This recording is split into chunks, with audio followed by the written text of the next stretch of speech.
E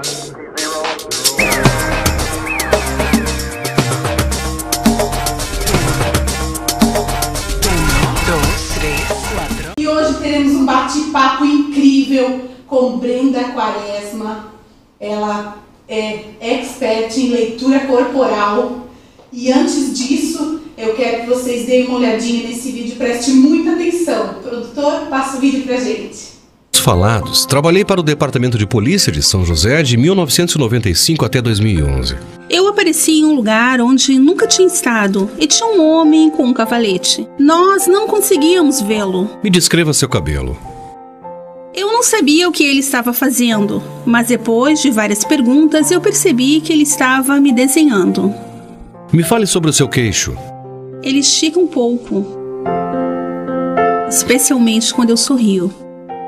Seu maxilar. Minha mãe me dizia que eu tinha um queixo grande. Qual seria a sua característica mais preeminente? Eu tenho um rosto gordo e redondo. Quanto mais velha eu fico, mais sardas eu ganho. Eu diria que tenho uma testa muito grande.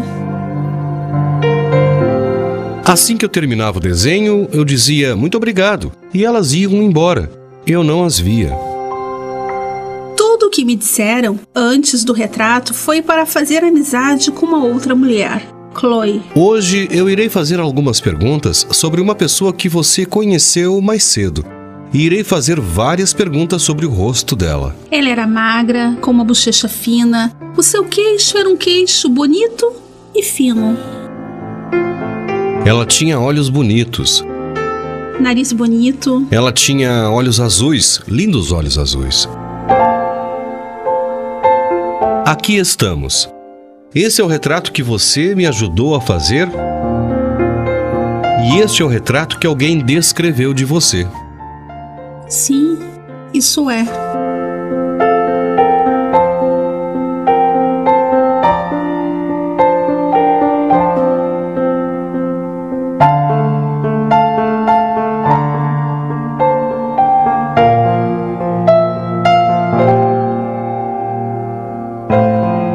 Ela parece fechada e mais gorda, mais triste também.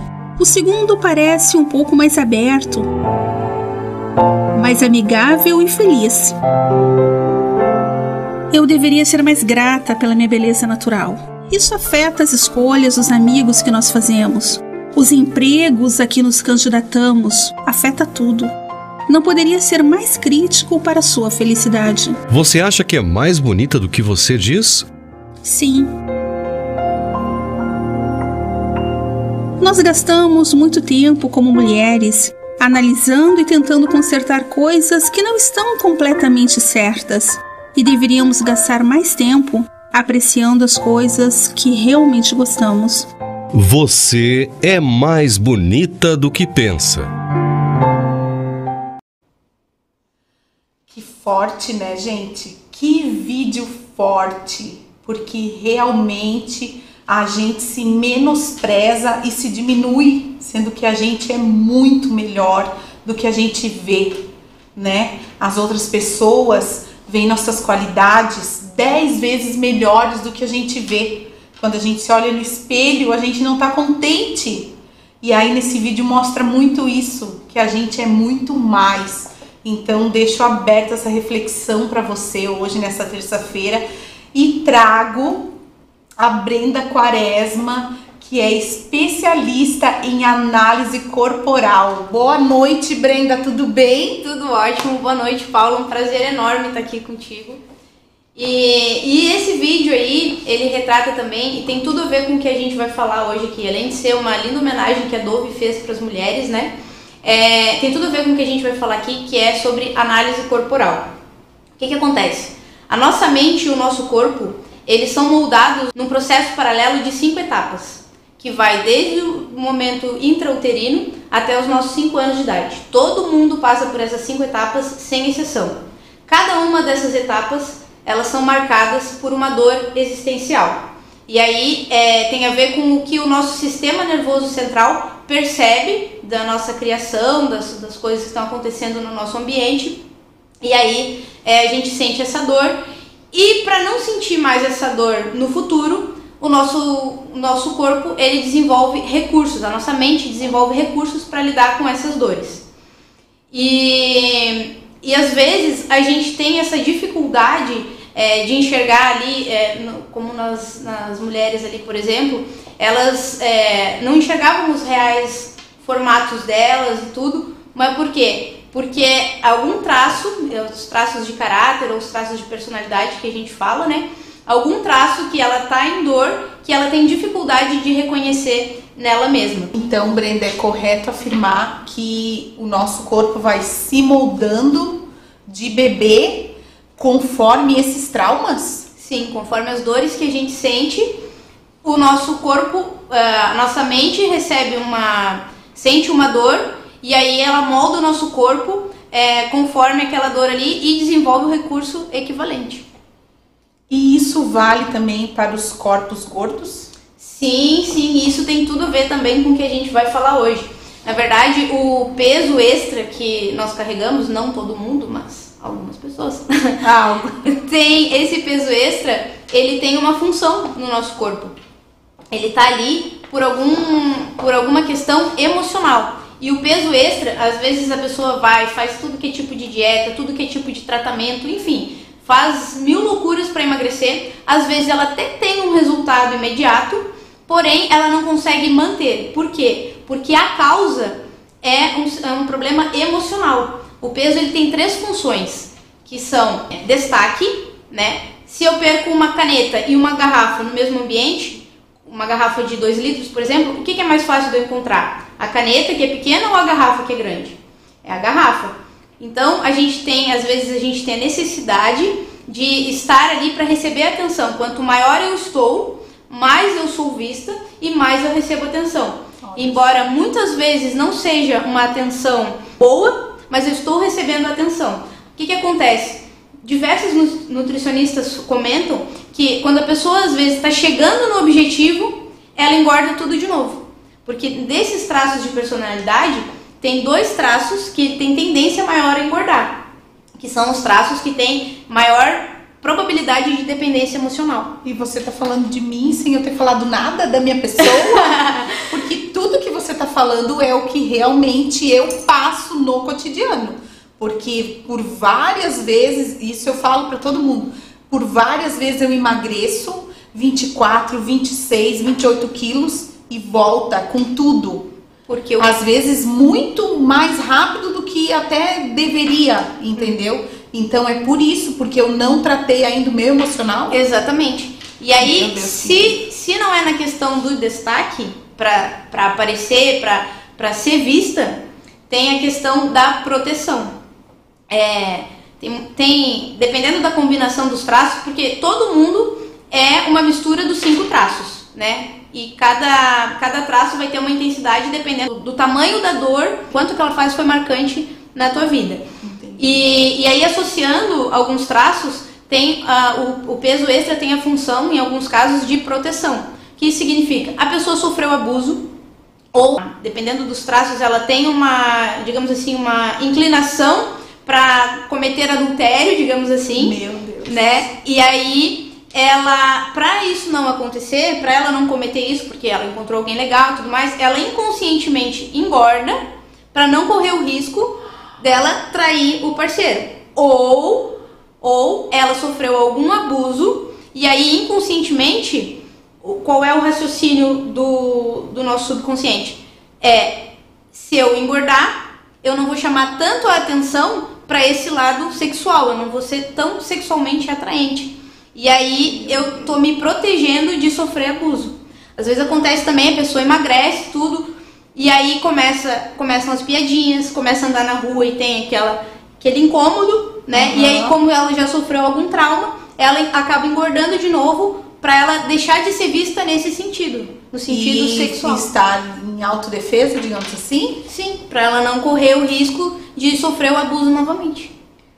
Meu tudo Deus. Inconsciente. O nosso corpo, assim, ele tem uma inteligência incrível que a gente desconhece, tá? A maioria das pessoas desconhece, e quanto mais eu busco, quanto mais eu conheço sobre isso, mais eu vejo o quão incrível é e como tem, assim, o nosso corpo carrega, ele é um mapa que carrega todas as respostas para todos os nossos problemas. E a última função é a força. A pessoa sente a necessidade, às vezes ela está lá carregando lixo emocional dos outros, porque ela acredita que carregando o lixo, o peso dos outros, ela vai estar ajudando as pessoas a terem uma vida mais leve. Porém, tu carregar o peso de alguém não torna aquele fardo mais leve para a pessoa. Pelo contrário, tu está sendo uma esponja, tu está absorvendo aquilo e tá só pesando na tua vida, mas não está sendo mais leve para outra pessoa. Então, até é interessante que tem pessoas que elas não têm noção e elas descarregam os problemas delas em cima da gente.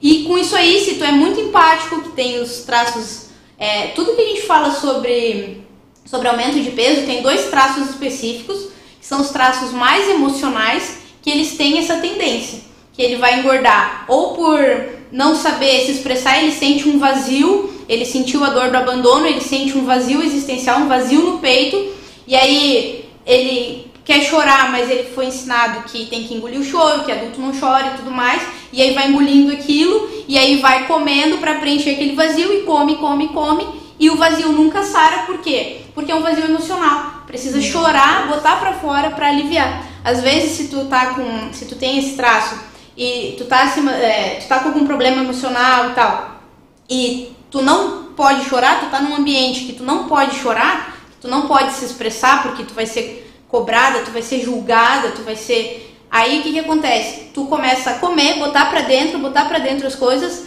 pra não... porque tu não sabe lidar com aquilo. Sim. E se tu consegue se isolar, ou alguém que tu confia, que tu consegue se abrir, muitas vezes tu nem tem fome, tu perde fome, porque o que tu precisa é chorar. Então às vezes tu tá morrendo de fome, ou com aquela vontade, aquela gula, né? Que é comer tudo que vem pela frente, comer as emoções, como dizem, né? Sim, e aí, como todas. Mas aí tendo alguém que tu confie, que tu possa apenas chorar, sem ter que explicar o porquê tu tá chorando, só chorou, isso aí vai te dar um alívio e tu não precisa mais comer, a fome passa. Eu, assim, particularmente, né, eu choro bastante, assim. E choro de emoção, e choro de tristeza, choro mesmo. Teve um caso do ano passado que eu perdi a matrícula das meninas, e aí a diretora falou assim: olha, mãe, não tem jeito, você perdeu a matrícula. E daí eu comecei a chorar desesperadamente. Aí ela disse: mãe, não tem o que fazer. Aí eu olhei pra ela e falei: eu posso chorar, pelo menos, me deixa chorar. E isso é muito importante, deixar as pessoas chorarem. Porque Sim. A gente foi ensinado, a nossa sociedade impôs que chorar é feio, que adulto não chora. Engole o choro. Engole o choro, exatamente. Meu Deus, como engole o choro, gente. E assim, um adulto chorar sem motivo, a gente acha que é um absurdo. Mas na verdade tem pessoas que precisam disso, isso é um recurso pra pessoa. Pra ela preencher porque ela tem um vazio no peito, um vazio existencial, e ou ela vai preencher com comida e nunca vai ser o suficiente, ela vai comer, engordar, porque nunca vai ser o suficiente, porque o vazio dela não é fome, ou ela vai poder chorar, vai poder existir, aliviar aquilo, porque muitas vezes a pessoa não consegue raciocinar se ela não chorar. Ela precisa primeiro sentir, chorar, colocar pra fora, para depois que tudo foi pra fora, ela chorou rios lá, litros e litros, aí ela vai raciocinar mais friamente o que está acontecendo, ela vai ter um pouco mais de lógica. Porque eu choro até com propaganda de margarina. Ah, mas eu sou assim também. Teve uma época que, na época da locadora, quem sabe, né, da minha época me entende, faz tempo, gente. Mas eu, a minha mãe e a minha irmã, a gente ia na locadora e a gente falava pro moço: tem filme de chorar. E aí o moço ficava olhando, tipo, filme de chorar? Porque às vezes você tá emotivo e você quer mesmo chorar. E o filme acabava e a gente ficava chorando, gente. Mais uma meia hora. Mas é uma forma também de alívio, porque às vezes tu precisa chorar, tu tá guardando aquilo faz tanto tempo, tá trancafiado ali com tudo. E tem um detalhe, se a pessoa tranca demais, tranca por anos, passa uma vida segurando o choro, engolindo, o que acontece? Isso pode desenvolver uma crise de pânico, pode desenvolver doença mais grave. Sim. Por quê? Porque nós somos, eu não sei, eu aconselho vocês, depois do programa, ver o filme Divertidamente. São 5 bonequinhos que tem na cabeça de uma menininha, e ela tá passando por um processo de mudança e tudo mais, e aqueles bonequinhos que viviam todos em harmonia, eles começam a entrar em conflitos, porque ela tá passando por uma situação difícil e ela não tá sabendo lidar com aquilo. É um filme infantil, né? É um filme infantil. Assistam com os seus filhos, gente. Assistam e prestem atenção. E a gente tem como se fosse aqueles 5 bonequinhos na nossa cabeça. Claro que no filme eles foram representados por nome de sentimentos, mas o formato deles, a personalidade de cada bonequinho do filme tem tudo a ver com os traços de personalidade. Esse estudo dos traços de personalidade vem desde lá da década de 30, quando Freud descobriu que tem uma mente dentro desse corpo. Isso não é só um corpo, não é só uma máquina, tem uma mente aqui dentro. Mas uns anos depois veio o Reich, que pegou e disse, não é que tem uma mente dentro desse corpo. Corpo e mente são uma coisa só. E o corpo é o formato visível da mente. Então, vendo o formato do corpo, é possível tu entender como a mente daquela pessoa funciona. Porque eles são moldados num processo paralelo. Então, cada fase vai ter além da dor marcante, a dor existencial marcante ali daquela fase, ela vai desenvolver um recurso emocional e também vai moldar o formato do corpo, vai dar um formato específico para o corpo. E nós somos uma mistura de todos os traços. Então tem as pessoas que são mais quadradas, tem as pessoas que são mais triangulares, que são grandes em cima e fininhas embaixo, tem as pessoas que são mais redondinhas, com o ombro escorrido, tem as pessoas que são mais corpão violão, assim, tipo ampulheta, tipo tu. Ui, linda Brenda, gente, ela vai estar comigo aqui, né? Sempre que tu Sempre, quiser. né? Estaremos juntos, a gente tá cheia de álcool, tá, gente? De quê? Cheia de álcool, gel. Ah, tá. Eu achei que era outro álcool. Eu já ia falar, Não, estamos todas cheias de álcool gel, estamos aqui se tocando, né? Tá todo mundo sem, aliás, se cuidem. Nossa, Brenda, é impressionante isso, tá? Esse conhecimento é maravilhoso e ele é libertador. Eu quero deixar um convite para quem quiser saber mais sobre esse assunto, sobre os traços de caráter. Tem um e-book gratuito no link da minha bio no Instagram, que é @BrendaQuaresma. Acessem lá e baixem o e-book gratuito. E no final do e-book, quem lê o e-book até o final, vai ter um presentinho. Através da sua sessão, as pessoas podem virar várias chaves. Ah, com certeza. Depois da sessão tu vai entender os problemas, por que tu tem os problemas que tu tem, por que até hoje tu não conseguiu resolver esses problemas e o que tu tem que fazer para resolver esses problemas. E aí, como eu vou contribuir com tudo isso. Tudo isso a gente vai descobrir na análise. Então fiquem ligadinhos, meus amores, o tempo infelizmente acabou com a Brenda, mas eu prometo que eu trarei ela novamente, tá? Brenda, muito obrigada, foi um prazer enorme, conte comigo sempre. Muito obrigada. Depois eu quero que você faça uma análise em mim. Com certeza. Tá bom? Obrigada, meu amor. Tchau, tchau.